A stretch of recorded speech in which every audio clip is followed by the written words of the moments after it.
Hi friends, welcome to Garib recipes. ఈరోజు మన గరీబ్ రెసిపీస్లో బ్రెడ్తో మంచి స్వీట్ రెసిపీని షేర్ చేయబోతున్నాను ఫ్రెండ్స్. చాలా సింపుల్గా కేవలం 10 నిమిషాల్లో మనం ఈ టేస్టీ స్వీట్ని ప్రిపేర్ చేసుకోవచ్చు. చాలా చల్లగా తిన్న కొద్దీ ఇంకా తినాలనిపించేలా చాలా బాగుంటుంది. పిల్లలైతే మరీ ఇష్టంగా తింటారండి. మీరు కూడా ట్రై చేయండి. నోట్లో వెన్నెలా జారిపోయే ఈ టేస్టీ స్వీట్ని ఎలా ప్రిపేర్ చేసుకోవాలో లేట్ చేయకుండా చూసేద్దాం. నేను ఇక్కడ 4 బ్రెడ్ స్లైసెస్ని తీసుకున్నానండి. ఇప్పుడు వీటితోనే నేను ఈ స్వీట్ని ప్రిపేర్ చేయబోతున్నాను. ఫస్ట్ అయితే స్టవ్ ఆన్ చేసుకొని ఒక ప్యాన్ పెట్టుకొని ఇందులోకి 2 టేబుల్ స్పూన్ల వరకు నెయ్యిని వేసి కరిగించుకుందాం. ఈ నెయ్యి కాస్త వేడైన తర్వాత ఇందులోకి మనం తీసుకున్న ఈ బ్రెడ్ స్లైసెస్ని యాడ్ చేసుకొని గ్యాస్ని మీడియం ఫ్లేమ్లో పెట్టుకొని ఈ బ్రెడ్ స్లైసెస్ని 2 వైపుల నుంచి మంచి గోల్డెన్ కలర్ వచ్చేంత వరకు ఫ్రై చేసుకుందాం.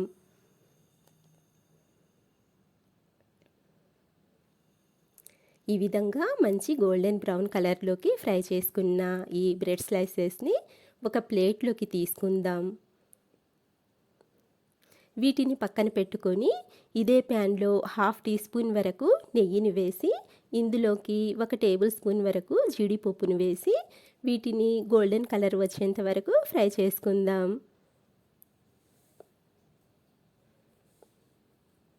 ఇలా మనము జీడిపప్పుని యాడ్ చేయడం వలన మనం చేసే స్వీట్కి చాలా టేస్ట్ అనేది వస్తుందండి. చాలా బాగుంటుంది. ఈ జీడిపప్పుని కూడా ఇదే ప్లేట్లోకి తీసుకొని పక్కన పెట్టుకుందాము. ఈ బ్రెడ్ స్లైసెస్ చల్లారేలోపు మనము ఇదే ప్యాన్లో 2 కప్పుల వరకు పాలను యాడ్ చేసుకుందాము. నేను ఇక్కడ చిక్కటి మీగడ పాలను తీసుకున్నానండి. కావాలనుకుంటే మీరు ప్యాకెట్ పాలతో అయినా ప్రిపేర్ చేసుకోవచ్చు. ఈ పాలల్లో ఒక పొంగు వచ్చేంత వరకు గ్యాస్ని మీడియం ఫ్లేమ్లో పెట్టుకొని మరిగించుకోవాలి.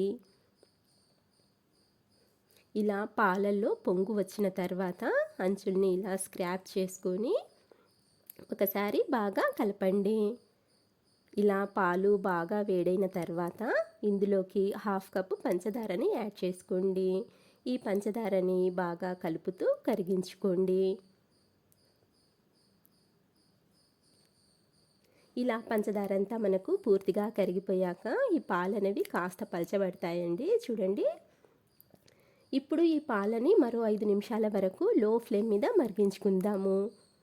ఈలోపు మనకు ఇక్కడ ఈ బ్రెడ్ స్లైసెస్ కూడా పూర్తిగా చల్లారిపోయినాయండి. ఇప్పుడు ఒక మిక్సర్ జార్ తీసుకొని వీటిని ఇలా చిన్న ముక్కలుగా చేసుకొని జార్లోకి తీసుకోండి. అలాగే మనం ఫ్రై చేసి పెట్టుకున్న జీడిపప్పుని కూడా ఇందులోకి యాడ్ చేసుకొని 4 యాలకుల్ని కూడా యాడ్ చేసుకోండి. దీనివల్ల మంచి ఫ్లేవర్ వస్తుందండి. ఇప్పుడు ఈ బ్రెడ్ స్లైసెస్ని ఫస్ట్ పౌడర్ లాగా గ్రైండ్ చేసుకుందాము. చూడండి. ఇలా మెత్తటి పౌడర్ లాగా గ్రైండ్ చేసుకున్న తర్వాత ఇందులోకి 1/2 కప్పు వరకు పాలని యాడ్ చేసుకొని మూత పెట్టేసి ఇంకొకసారి మెత్తటి పేస్ట్ లాగా గ్రైండ్ చేసుకోండి. చూడండి. ఈ విధంగా మెత్తగా పేస్ట్ లాగా గ్రైండ్ చేసుకొని రెడీగా పక్కన పెట్టుకోండి. ఈలోపు పాలు కూడా మనకి కాస్త చిక్కబడ్డాయి. చూడండి. ఇలా ప్యాన్కి అంటుకున్న మీగడని స్క్రాప్ చేసుకుంటూ పాలలో కలిపేసుకొని నెక్స్ట్ వచ్చేసి మనం గ్రైండ్ చేసి పెట్టుకున్న ఈ బ్రెడ్ పేస్ట్ని కూడా పాలలోకి యాడ్ చేసేయండి. ఇలా మొత్తం అంతా యాడ్ చేసుకున్న తర్వాత ఈ మిశ్రమాన్ని పాలలో బాగా కలిసేలా స్పాచులాతో ఇలా కలుపుకుంటూ ఉడికించుకోవాలండి. గ్యాస్ని అయితే లో టు మీడియం ఫ్లేమ్లోకి అడ్జస్ట్ చేసుకోండి. ఇలా బాగా కలుపుతూ ఉండలేమి లేకుండా పాలల్లో బాగా కలిసేలా కలుపుకుంటూ ఉడికించుకోవాలి. ఫ్రెండ్స్, ఇది చాలా సింపుల్ రెసిపీ ఫ్రెండ్స్. చాలా టేస్ట్ అయితే అసలు చాలా సూపర్గా ఉంటుంది. ముఖ్యంగా ఎండాకాలంలో అయితే చల్లగా చాలా బాగుంటుంది. పిల్లలు కూడా చాలా ఇష్టంగా తింటారండి. తప్పకుండా ట్రై చేసి చూడండి. ఇక్కడ చూడండి, పాలల్లో మనకు ఈ బ్రెడ్ పేస్ట్ అనేది పూర్తిగా కలిసిపోయింది. దీన్ని ఇంకాసేపు అంటే కొంచెం థిక్గా అయ్యేంత వరకు ఇలా కలుపుకుంటూ ఉడికించుకుందాము. చాలా ఫాస్ట్గా అయిపోతుందండి ఈ రెసిపీ మనకు. ఇక్కడ చూడండి, కాస్త థిక్గా అయ్యింది. నేను మీకు కన్సిస్టెన్సీ చూపిస్తాను.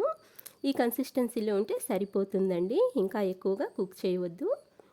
ఇప్పుడు స్టవ్ ఆఫ్ చేసేసి దీన్ని పక్కకు తీసుకుందాము.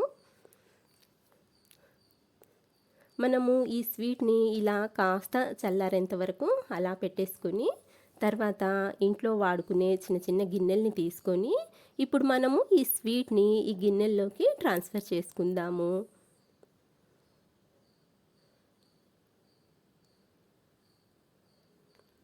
ఇలా గిన్నెల్లోకి ట్రాన్స్ఫర్ చేసుకున్న తర్వాత ఇలా కొంచెం ట్యాప్ చేసుకొని పైన సన్నగా తరిగిన జీడిపప్పు, పిస్తా పప్పుని యాడ్ చేసుకోండి. వీటినైతే కొంచెం ఎక్కువగానే వేసుకోండి, టేస్ట్ చాలా బాగుంటుంది. నాకు చాలా ఇష్టం అండి డ్రై ఫ్రూట్స్ అంటే. ఇలా డ్రై ఫ్రూట్స్ని యాడ్ చేసిన తర్వాత మధ్యలో చెర్రీతో గార్నిష్ చేసుకొని ఇప్పుడు వీటిని 2 గంటల వరకు ఫ్రిడ్జ్లో పెట్టుకుందాము. 2 గంటల తర్వాత ఫ్రిడ్జ్లో నుంచి తీసి చల్లగా సర్వ్ చేసినట్లయితే ఎంతో టేస్టీగా ఉండే స్వీట్ రెడీ అండి. తప్పకుండా ట్రై చేయండి ఫ్రెండ్స్. రెసిపీ నచ్చినట్లయితే ప్లీజ్ లైక్ చేయండి, షేర్ చేయండి, అలాగే మా ఛానల్ని సబ్స్క్రైబ్ చేసుకోండి. Thank you for watching.